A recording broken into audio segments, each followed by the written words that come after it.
Cek. Assalamualaikum warahmatullahi wabarakatuh. Selamat datang di YouTube Dia Satria. Hari ini saya akan membahas sebuah tips yang simple untuk menggunakan analisis data time series menggunakan Stata MP16. Oke, kita akan membuka Stata MP16. Ya, ini tampilannya seperti yang saya sampaikan di website saya sebelumnya dan juga di YouTube saya, bahwa tampilan Stata itu sederhana sekali. Ada sintaks untuk menulis komen di sini, ada history komen di sini, kemudian outputnya ada di sini, dan di sini adalah variablesnya. Bagi teman-teman yang pengen belajar tentang Stata, tentang artikel-artikel kaitannya dengan skripsi, bisa diakses di diasatria.com. Saya sudah menyiapkan berbagai macam artikel dan juga tips dan triks tentang skripsi tentunya. Oke, kita akan memulai tentang Stata. Saya juga mempunyai beberapa artikel tentang Stata. Anda bisa ketik Stata, kemudian search langsung. Nah, di hari ini kita akan membahas tentang belajar Stata Time Series Modeling. Oke, ini sudah ada sintaknya, tinggal nanti ditulis. Tapi sederhananya begini, yang saya ajarkan adalah tahapan-tahapan sederhananya saja, tapi bagaimana membaca outputnya silakan Anda mencari resources lain. Karena mungkin YouTube ini hanya berdurasi 10-15 menit, sehingga tidak mampu mengcover semuanya. Saya coba dengan contoh yang paling mudah, Anda masuk ke website saya di link ini, kemudian kita download datanya. Ini data yang kita pengen pakai. Oke, seperti yang saya sampaikan di YouTube sebelumnya, hal pertama yang harus kita lakukan adalah mengecek datanya dulu di Excel sebelum kita ekspor ke Stata. Nah, ini formatnya tidak boleh salah. Hindari space kosong, jadi seluruh variabel kita taruh namanya di bagian paling atas row atau paling atas kolom juga. Kemudian ini adalah time series-nya, sebelahnya inf adalah variable inflation, sebelahnya lagi adalah variable course. Oke, jangan salah untuk menuliskan nama variable dan juga mengetiknya. Dan biasanya kesalahannya kalau 1 juta ditulis 1.000 titik, nah itu hilangkan titiknya. Ya, nanti Stata akan membacanya salah kalau kita kasih titik. Tapi kalau koma tetap kita ikuti kaidah seperti ini. Nah, dalam penulisan data time series kita juga harus benar menuliskan variabel time-nya. Nah, di sini bisa kita lihat model time-nya itu adalah bulanan. Jadi formatnya sederhananya adalah tahunnya, M itu month, itu seperti ini. Jadi dia tahun 2006 bulan pertama. Kalau datanya kuartalan atau quarterly berarti kita nulisnya 2006 Q1. Tapi kalau tahunan ya hanya seperti ini aja. Jadi jangan salah untuk menuliskannya. Nanti ini di format cell aja ya, diganti date. Oke? Ya, kita close saja. Ini kita hapus.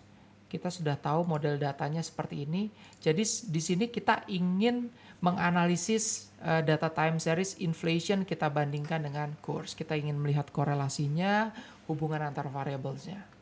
Oke, kita close aja. Kita pengen yang sangat simple untuk kita ajarkan di sini. Kita file, kita import Excel, kemudian kita pilih datanya ada di download.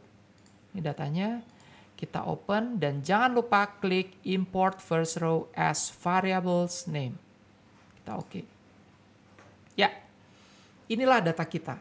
Nah, bagaimana cara paling awal? Kita udah tahu nih variabelnya ada 3. Tapi kita pengen ngasih tahu ke Stata bahwa variabel bulan itu adalah variabel time series-nya. Jadi kita harus ngasih tahu mereka dengan apa? Dengan menuliskan sintak. Apa itu sintaknya? Sini saya udah bikinkan. Nah, kita harus ngasih tahu data kita adalah data time series, identifikasi time series data. Nah, ada 3 di sini. Kita copy aja. Kemudian kita pindah ke sini, jangan di enter dulu ya. Saya pengen ngasih tahu Anda bagaimana formatnya. Mudah-mudahan kelihatan. Gen bulan 1 sama dengan monthly bulan, nah ini harus diganti nih, kalau enggak salah. Oke, hampir sama, cuma beda sedikit ya. Saya coba pindah ke Word ya, supaya Anda bisa melihat dengan jelas. Atau saya ubah ke Notes saja deh, biar kelihatan. Nah, ya, mudah-mudahan kelihatan nih. Kalau nggak kelihatan, saya ubah lagi ke Word aja deh, supaya Anda bisa tahu bagaimana penulisannya. Atau kita lihat di sini deh. Generate bulan 1 sama dengan monthly bulan YM. Ini sederhananya seperti ini. Gen ini menunjukkan bahwa kita membuat variabel baru namanya bulan 1 yang adalah data bulanan untuk variabel bulan yang kita identifikasi sebagai YM. Oke. Kemudian yang kedua adalah format bulan 1 adalah %TM. TM-nya itu adalah times-nya. Kemudian M-nya itu adalah monthly. Kita pengen mengidentifikasi adalah formatnya itu adalah format bulan. Oke. Kemudian mengetik tsset bulan 1. Oke. Kalau datanya quarterly berarti gen misalnya quarter 1 sama dengan quarterly, quarter, YQ, tanda 2 di atas dan kurung tutup. Berarti format quarter 1 %TQ tsset quarter 1. Nah, itu modelnya ya. Oke, kita sudah punya ini di komen, kemudian kita enter. Ya, kita sudah ngasih tahu ke Stata bahwa kita punya variabel tsset namanya bulan 1 yang kita ambil dari bulan. Sehingga selanjutnya kita ingin menganalisis hanya 2 variabel ini, inflation dan course. Oke. Selanjutnya adalah kita ikutin aja nih. Kita copy aja paste langsung. Artinya gen ini artinya dia mengenerate variabel baru namanya dinf sama dengan differentiate inf. Nah, biasanya data inflasi dikurangi dengan inflasi time sebelumnya. Replace dinf sama dengan 0 if dinf sama dengan if datanya nggak ada. Oke. Nah, ini formatnya. Jadi kalau ada variabel inf dan course, ini udah tinggal diikutin aja. Kita pengen menguji stasionaritas dengan Dickey Fuller. Oke, kamu ikutin aja sintaknya. Dia langsung keluar Dickey Fuller untuk course dan untuk dinf. Oke. Selanjutnya, kita pengen menganalisis uji lag optimal. Berarti yang dilakukan adalah var, course, dan inf, kemudian var sock. Kita copy, kemudian kita pindah ke Stata. Jadi Anda tinggal cek aja nih. Kalau Anda punya variabel namanya apa ya tinggal diganti yang di sininya aja. Var sock-nya juga udah langsung Anda tempelkan di sintak komen. Selanjutnya adalah uji kointegrasi fact rank. Tulisan sintaknya, variabelnya apa? Course dan inf. Oke, kita copy. Kita pindah ke Stata. Sudah langsung keluar juga. Kemudian uji VCM-nya bagaimana caranya? Tinggal copy paste aja, Anda tinggal ubah nama variabelnya. Sudah langsung keluar, oke. And then if rf, kita coba di sini ya. Mudah-mudahan berhasil. Oke. Ternyata sudah dibuat, berarti kita langsung ambil yang bagian paling bawah.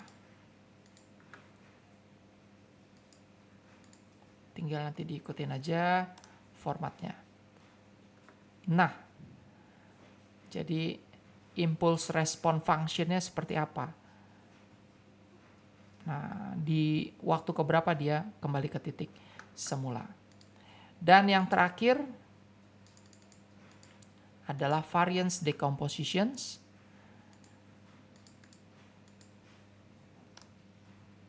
Kita bisa langsung lihat. So, ini semua data time series. Outputnya kita bisa dapat dalam waktu yang sangat singkat. Jadi, nggak perlu bingung-bingung bagaimana menganalisis data time series menggunakan Stata. Anda tinggal ikutin sintaknya, tinggal ganti-ganti nama variabelnya aja dan Anda bisa langsung aplikasikan untuk berbagai model analisis time series. Kembali lagi, ya perlu Anda ingat pertama Excel-nya harus betul, penulisan formatnya. Yang kedua, jangan lupa untuk bilang ke Stata bahwa data ini adalah data time series dan data bulanan. Dan dari situ kita tuliskan sintak dan kemudian kita ikutin bagaimana proses-proses selanjutnya. Semoga bermanfaat. Assalamualaikum warahmatullahi wabarakatuh.